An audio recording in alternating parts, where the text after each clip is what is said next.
Hello नमस्कार दोस्तों, very warm welcome in the channel.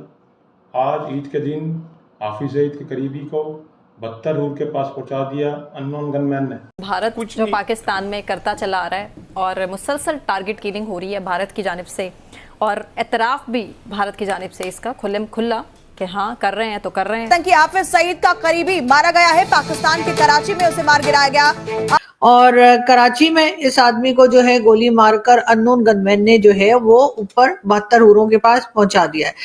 आखिर ये किस जुर्म में मारे गए, क्या जुर्म था इनका? जिनको टारगेट किया गया दे आर मेंबर्स और एक्स मेंबर्स ऑफ लश्कर तैयबा या हिजबुल मुजाहिदीन, क्योंकि वो कश्मीर के अंदर they were the main terrorist organisations as designated by India. तो उनके ऊपर यहाँ जो किलिंग्स हुई हैं they were targeted by for those reasons. वैसे तो खैर ये बड़ी अच्छी न्यूज है जो कि ईद के दिन आई है कि हाफिज सईद का एक आदमी और अननोन गनमैन ने उड़ा दिया है। निकल मोहन रतन जो है वो उड़ते चले जा रहे हैं, लेकिन नजर भी यही आ रहा है कि हिंदुस्तान की इंटेलिजेंस एजेंसी रॉ पाकिस्तान के अंदर ताबड़तोड़ हमले कर रही है। रावलाकोट से लेकर सियालकोट तक भारत पाकिस्तान में टारगेट किलिंग की वारदातों में मुलव्विस है। वो दहशतगर्द जो छुपे हुए हैं और वो कहीं ना कहीं पे पाकिस्तान के अंदर मौजूद हैं। हर गुजरते दिन के साथ भारत की खुफिया एजेंसी रॉ की पॉलिसी है कि कहीं पर भी कोई दहशतगर्द भारत में खलल डालने या दहशतगर्दाना सरगर्मियों में मुलव्वस पाया जाएगा तो हम वहां जाकर उसको मारेंगे। अब बहुत से लोगों को हैरत हो रही है कि आखिर ये पाकिस्तान में हो क्या रहा है। वैसे तो ये बड़ा अच्छा काम है जो हो रहा है। तो दोस्तों, आज हाफिज सईद के करीबी को कराची के अंदर 2 गोली मारकर अननोन गनमैन ने 72 हूरों के पास पहुंचा दिया है। इससे पहले अननोन गनमैन ने पीओके में एक और हाफिज सईद के करीबी को 72 हूर के पास पहुंचाया था। जिस तरह अननोन गनमैन काम कर रहा है तो जल्दी हाफिज सईद का नंबर भी जल्दी करीब है। और तो जो भारत है वो मोसाद के स्टाइल में अपने जो दुश्मन है उनको निपटा रहा है और अननोन गनमैन जो भी काम कर रहा है और चुन कर जो भारत के दुश्मन हैं उनको अननोन गनमैन मार रहा है, जिससे पाकिस्तान में लश्कर तैयबा हाफिज सईद के इनके सबके दिलों में खौफ बैठ गया है कि हमारे साथ पता नहीं कौन कब क्या कर दे। तो चलो वीडियो को स्टार्ट करते हैं, देखते हैं। धन्यवाद। सबसे पहले जी जो खबर हम आपको देंगे वो जाहिर है कि वो पाकिस्तान को लेकर है। और सबसे पहले ये जैसा कि देखा जा रहा है कि हर कुछ दिन के बाद जो है वो अननोन गनमैन निकलता है और किसी ना किसी को उड़ाकर चला जाता है, जो एक बार फिर जी हाफिज सईद की जो टेरर ग्रुप है या कह लीजिए जो उसका लश्कर तैयबा जो है उसके मेंबर का बताया जा रहा है कि उसको मारा गया है। कारी अब्दुल रहमान नाम है और कराची में इस आदमी को जो है गोली मारकर अननोन गनमैन ने जो है वो ऊपर 72 हूरों के पास पहुंचा दिया है।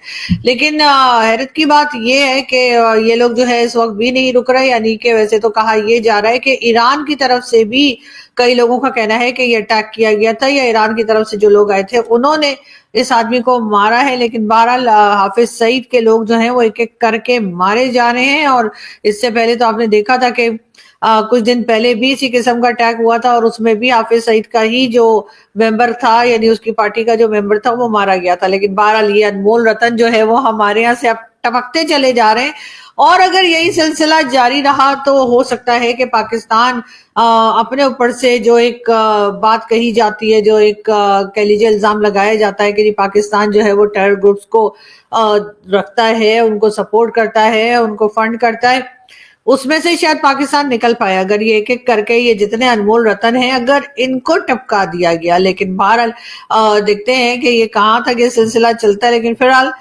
ईद से पहले ही एक आदमी और जो है वो हाफिज सईद के ग्रुप का, जी हाँ, उसको जो है बताया ये जा रहा है कि उसको मारा गया है।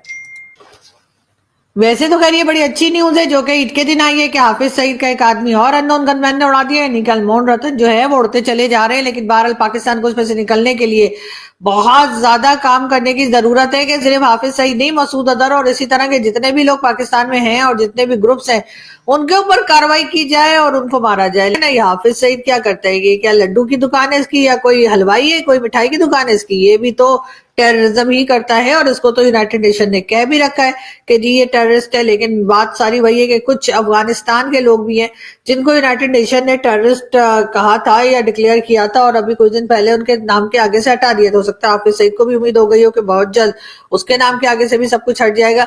लेकिन बात सारी ये है कि अफगानिस्तान के साथ अमेरिका के कोई और तरह के टर्म्स हैं, और अब उनको कुछ और काम होगा जब भी उन्होंने लोगों के नाम हटाए, वरना उनके तो सर के ऊपर इनाम भी था। लेकिन बात सारी वही मैं कहूंगी फिर वहीं पे चली जाती है कि पाकिस्तान को इस तरह के लोगों को सपोर्ट नहीं करना चाहिए जैसे कि हाफिज सईद और दूसरे लोग हैं, मगर साथ साथ बांग्लादेश या कोई भी दूसरी कंट्री जहां पर अचानक से गवर्नमेंट चेंज होती है वहां से भी थोड़ा सा इनको फासले पर रहना चाहिए। लेकिन ऐसा करते हुए हमें हमारे लीडर्स, हमारे पॉलिटिशियंस या हमारी एस्टेब्लिशमेंट दिखाई नहीं दे रही। इनको जा जाकर पराए फड्डे में टांग अड़ाने का बहुत शौक है। और अब यही हो रहा है कि क्योंकि बांग्लादेश और भारत के बीच में लड़ाई है या कह लीजिए कि नाराजगी है, और इसको देखते हुए पाकिस्तान जो है वो बार बार जो है वो अचानक से बांग्लादेश के साथ हो गया है और बांग्लादेश की वाहवाही शुरू कर दी है। लेकिन बहरहाल बांग्लादेश का अपना हाल पतला है, चाहे इकोनॉमी हो या बाकी चीजें हो। उसको देखकर तो यही लगता है कि मोहम्मद यूनुस साहब से कुछ भी कंट्रोल नहीं हो पा रहा। लेकिन हाँ, पाकिस्तान जो है वो अपनी दोस्तियां यारियां दिखाने में बहुत आगे है। People are being killed in Pakistan, those who have been involved in Jihad Kashmir. वो कैसे जो है उनको मारा जा रहा है, और ये बहुत सारे ऐसे हुआ है। आपका ताल्लुक लश्कर तैयबा से हो, हिजबुल मुजाहिदीन से हो, अल बदर से हो, जैश मोहम्मद से हो, लेकिन इन तमाम के लोगों को, इसका मतलब ये है कि इंडिया के पास तमाम डेटाबेस मौजूद है। India has the database. India ने जो इंडियन ऑक्युपाइड कश्मीर के अंदर जो लोग पकड़े गए, या उनसे इंफॉर्मेशन ले रहा है, या इंडिया के पास अपना डाटा है, या इंडिया मुजाहिदीन तक जिन्होंने अपने आप को सरेंडर कर दिया उन तक पहुंचा हुआ है और उनसे इंफॉर्मेशन ले रहा है। You know, the information is like कि आप सोच भी नहीं सकते कैसी इंफॉर्मेशन। लेकिन मिसाल के तौर पे बशीर अहमद पीर, ये हिजबुल मुजाहिदीन का बंदा था, इसको 2023 में रावलपिंडी में कत्ल किया गया। इस तरह सैयद खालिद रज़ा, ये अल बदर का एक फॉर्मर कमांडर था जिसको कराची के अंदर 2023 में कत्ल किया गया। अकरम खान गाजी, ये लश्कर तैयबा का एक रिक्रूटर था कहा जाता है, जिसको खैबर पख्तूनख्वा के अंदर कत्ल किया गया। इसी तरह रियाज अहमद एलियस अबू कासम, इसको रावलाकोट कश्मीर के अंदर एक मस्जिद में कत्ल किया गया।